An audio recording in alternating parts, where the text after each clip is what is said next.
विद्यार्थी मित्रों, हिंदी साहित्य के इतिहास का जो दूसरा टॉपिक है, आदिकाल की 4 परिस्थितियां। उनमें से दो परिस्थितियों का पृष्ठभूमियों का अध्ययन हमने इसके पूर्व की जो वीडियो क्लिप है उसी में किया है। राजनीतिक परिस्थिति, धार्मिक परिस्थिति का अध्ययन हमने इसके पहले किया है और आज हमें आदिकाल की जो 2 परिस्थितियां बाकी हैं, एक सामाजिक पृष्ठभूमि यानी परिस्थिति और दूसरी साहित्यिक पृष्ठभूमि यानी परिस्थिति। बच्चों, आदिकाल की सामाजिक परिस्थिति का अध्ययन हमें करना है। सामाजिक इस शब्द का अर्थ होता है समाज। कि आदिकाल में हमारे हिंदुस्तान का समाज किस तरह का जी रहा था। बच्चों, एक बात है, जिस युग की राजनीतिक परिस्थिति, धार्मिक परिस्थिति दीनहीन थी, दीनहीन यानी कमजोर थी, अव्यवस्थित थी, उसी युग में उत्कृष्ट सामाजिक परिस्थिति की कल्पना कदापि नहीं हो सकती। अरे, जिस युग की राजनीतिक परिस्थिति ही ठीक नहीं, धार्मिक परिस्थिति ही ठीक नहीं, उस कालावधि की सामाजिक परिस्थिति उत्कृष्ट कैसी हो सकती है। बच्चों, उस समय देश की राजनीतिक और धार्मिक परिस्थिति का प्रभाव सामाजिक परिस्थिति पर पड़ रहा था। आदिकाल में युद्ध के समय समाज को बुरी तरह से पीटा जाता था। फिर लोग क्या करते थे? दीनहीन होकर समाज यानी प्रजा यानी जनता उस भगवान की ओर दौड़ती थी, प्रार्थना करती थी, यानी सर्वत्र भ्रम और असहायता की स्थिति मिलती थी। बच्चों, इस कालावधि में समाज में जाति पाति के बंधन अत्यंत कड़े होते जा रहे थे। कड़े यानी कड़ा। कौन से जाति पाति के बंधन थे? उच्च वर्ग और निम्न वर्ग। उच्च वर्ग के लोग जो थे, अमीर लोग जो थे, रईस लोग जो थे, वे केवल भोग विलास करने के लिए पैदा हुए थे।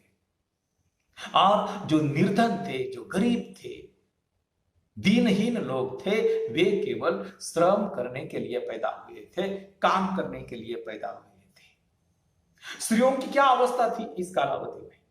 नारी की क्या अवस्था थी इस कालावधि में? बच्चों, नारी केवल भोग की वस्तु बन गई थी, अपहरण की वस्तु बन गई थी। नारी का समाज में कोई स्थान नहीं था, कोई वजूद नहीं था, कोई अस्तित्व नहीं था। नारी एक मनोरंजन का साधन, नारी एक भोग की वस्तु, नारी 4 दीवारियों के अंदर बंद थी, नारी पर्दे में थी, नारी का कोई अस्तित्व समाज में नहीं था, उसे कोई स्वतंत्रता नहीं थी।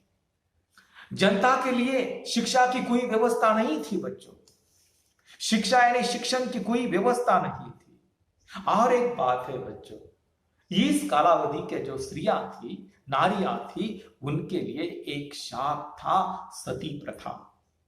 यानी सती प्रथा उस समय के समाज का एक भयानक अभिशाप था। सामान्य जाति के नारी के लिए पुरुष का जन्म और मृत्यु दोनों भयंकर घटना थी। घर का जो पुरुष था वो युद्ध में लड़ता था, मर जाता था। नारी का जन्म अपहरण की वस्तु, कोई नहीं। यानी सामाजिक स्तर इस कालावधि में पूरी तरह से गिर चुका था। अनेक प्रकार के अंधविश्वास बढ़ते जा रहे थे। साधु सन्यासियों के शापों और वरदानों की ओर लोगों की दृष्टि लगी हुई थी। जीवन व्यापन के साधन दुर्लभ होते जा रहे थे और हमेशा गरीबी रहती थी। राजाओं का जीवन ऐश्वर्यपूर्ण था, उनका जीवन विलासी था। अधिकांश राजा बहुपत्नी थे। बहुपत्नी इसका अर्थ यह है कि एक एक राजा जिस जिस गांव में जाता था, वहां वहां उसका विवाह होता था। बहुपत्नी के एक एक राजा को दो दो पत्नियां, तीन तीन, चार चार, पांच पांच, छह छह पत्नियां, यानी बहुपत्नी थे। समाज में तरह तरह के पूजा पाठ, तंत्र मंत्र और जप तप करके भी लोग युद्ध और महामारी जैसे संकट को टाल नहीं पाते थे। सामाजिक परिस्थिति की इस विषमता में कवि लोग जो थे उन पर कौन सा प्रभाव पड़ रहा था, जनता जो थी उन पर कौन सा प्रभाव पड़ रहा था। इस तरह की जो मानसिकता थी, इस मानसिकता के अनुसार इस कालावधि में जो कवि थे उन्होंने काव्य की निर्मित की, यानी सामाजिक परिस्थिति की इस स्थिति के अनुसार काव्य की रचना इस कालावधि में हुई है। आदिकाल की चौथी जो परिस्थिति है या पृष्ठभूमि है वह साहित्यिक परिस्थिति, यानी आदिकाल में कौन सा साहित्य निर्माण हुआ, कौन कौन सी रचनाएं निर्माण हुई, कौन सी भाषा में काव्य लिखा गया। बच्चों, आदिकाल अंतर्गत कलह और बाह्य संघर्ष का युग था। युद्ध की परिस्थितियां हमेशा बनी रहती थी और उसका परिणाम साहित्य पर पड़ा। बच्चों, अधिकांश जो चारण कवि थे, भाट कवि थे, राजा के आश्रय में रहते थे, राजा के दरबार में रहते थे, राजा की रोटी खाते थे। राजा के आश्रय में रहने वाला जो कवि था, जो चारण कवि था, जो भाट कवि था, वह हमेशा राजा के साथ रहा करता था। राजा के साथ वह किसी सभा में चला जाता था, राजा के साथ समारंभ में चला जाता था, राजा के साथ युद्ध भूमि में चला जाता था। कवि के हाथ में एक हाथ में तलवार थी, दूसरे हाथ में लेखनी थी। इन आदिकालीन कवियों ने रणभूमि पर, युद्ध भूमि पर प्रत्यक्ष युद्ध का अनुभव लिया था, अनुभव कर लिया था, अपनी आंखों से युद्ध को देखा था, अपने वीर राजा की वीरता को देखा था। और राजा के आश्रय में रहने वाले जो कवि थे उन्होंने अपने आश्रयदाता राजा की अतिशयोक्तिपूर्ण वीरता की स्तुति की और वीर गाथाएं लिखी है। यानी आदिकाल में वीरों की गाथा अधिक मात्रा में लिखी गई। इस कालावधि में ज्योतिष शास्त्र, दर्शन शास्त्र, तत्व ज्ञान, स्मृति आदि विषयों पर टिप्पणियां लिखी गई। बच्चों, मैं आप लोगों से एक उदाहरण जरूर बता दूंगा। राजा भोज उस समय का उच्च कोटि का विद्वान था और राजा भोज की सरस्वती कंठभरण और श्रृंगार प्रकाश काव्य शास्त्र की अमूल्य रचनाएं हैं। ये आदिकाल की रचना है।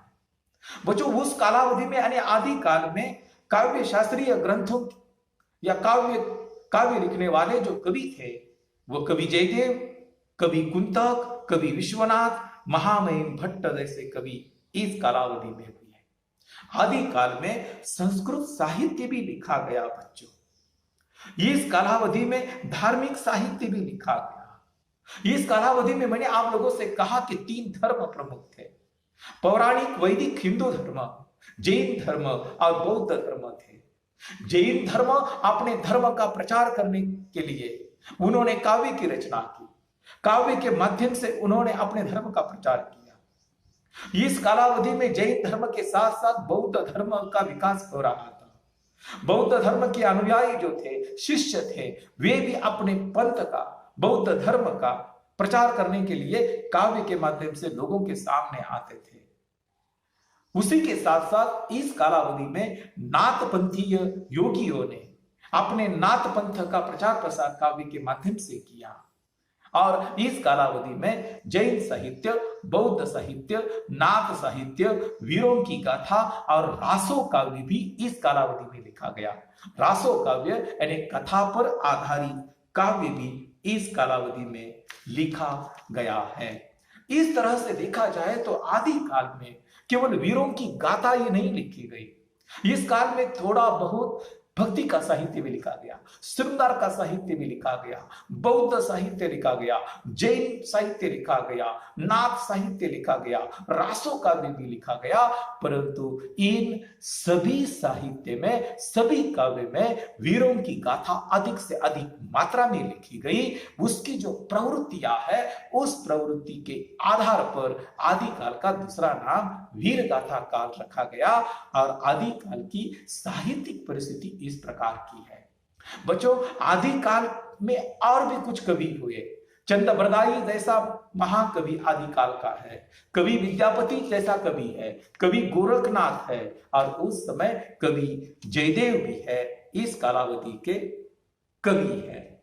इस प्रकार देखा जाए तो आदिकाल में अपभ्रंश भाषा में, डिंगल भाषा में, पिंगल भाषा में साहित्य की रचना हुई है। धार्मिक साहित्य अपभ्रंश भाषा में लिखा गया, वीर गाथाएं डिंगल और पिंगल में लिखी गई। रासो साहित्य का इस काल में एक विशेष रचना, एक विशेष स्थान माना जाता है।